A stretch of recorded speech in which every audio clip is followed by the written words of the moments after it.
Hello and welcome back to another segment with Candace Owens. Today she's tackling a hard topic, Naomi Osaka and mental health. Now Candace is very candid and very vivid in her stance against or for any topic or subject.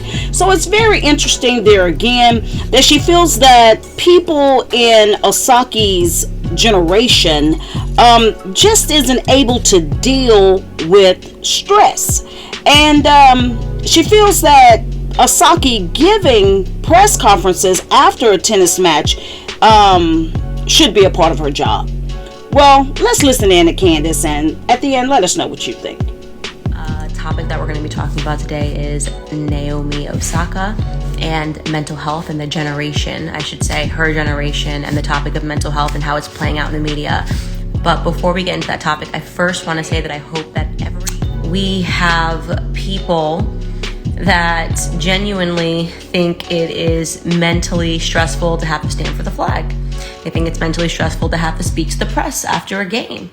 And I'm not saying it's not. You know what? I am not Naomi Osaka, right? So for those of you that don't know the backstory, she is the best tennis player, female tennis player right now in the world. She is the highest paid athlete in the world. She's raking in something like $52 million a year to play tennis, which is an aggressive, it's a hard sport. I'm not going to pretend I don't think athletes have a ton of demand upon their bodies, but you're being asked to play a sport, right? And it's interesting to fast forward because she's in the age group. I think she's 23 years old.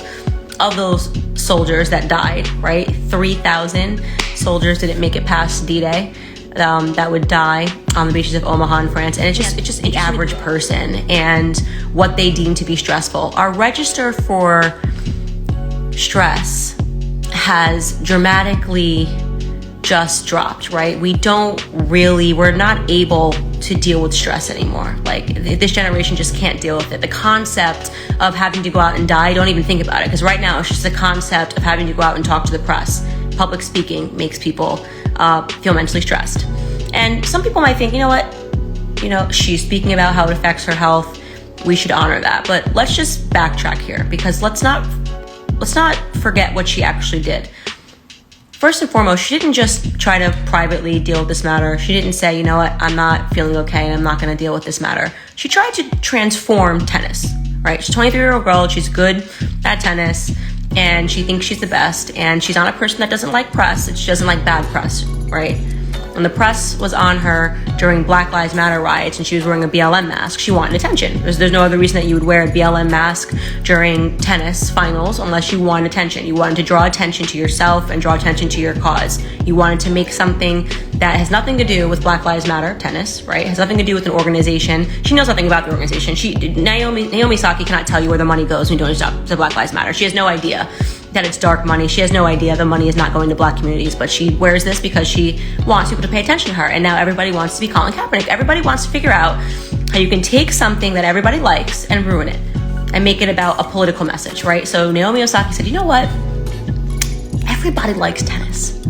Nobody's complaining about tennis. Everybody seems to be enjoying the sport. How can I do something to draw attention to myself, right? And to get the conversation going, because everybody seems to just like the sport and it's just not controversial enough, right? It's every sport.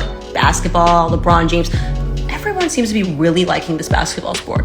Everyone just really, people are coming to the games, the kids are high-fiving, they obviously like me, all the kids are wearing my jersey. How can I make it so that everybody's miserable, doesn't want to watch it? I know what I'll do. I'm not going to stand for the national anthem, right? So there's one in every crowd.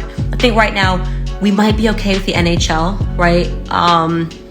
And golf seems pretty like we're just gonna play golf right now. You don't see Tiger Woods coming out with a Black Lives Matter mask or anything like that. But these are everywhere else. Naomi Osaka said, this is gonna be me, right? I want attention, I want the press on me, I want them talking about me. So she likes attention, right?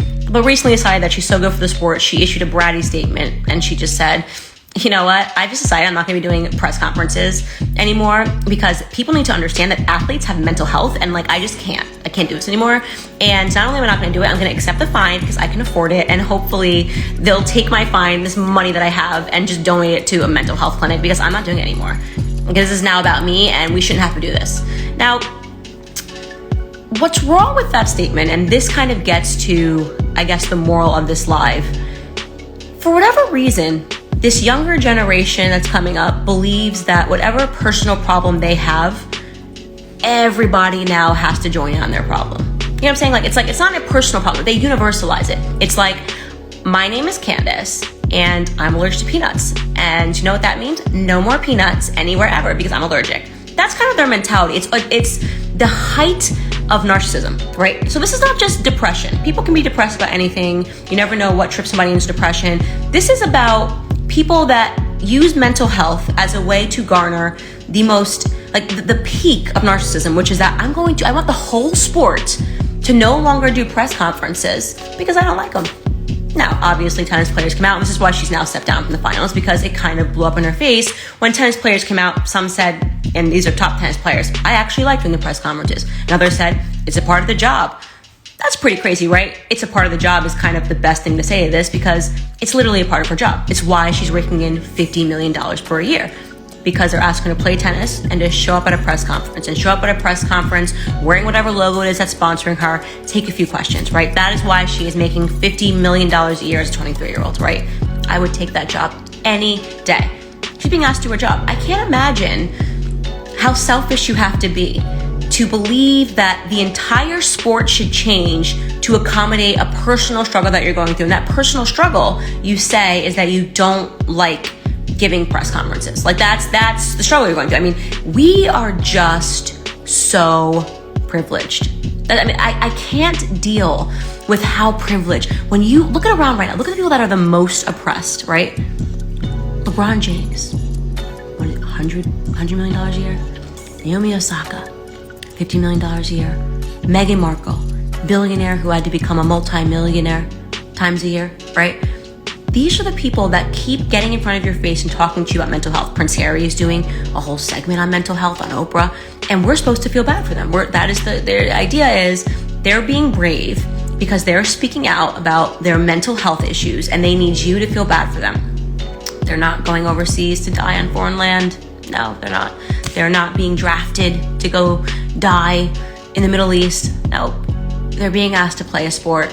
They're being asked to marry a prince, and they want you to know that press causes them severe mental health. Now, again, maybe it really does. I can't speak for that. I cannot say. Some people think she's lying.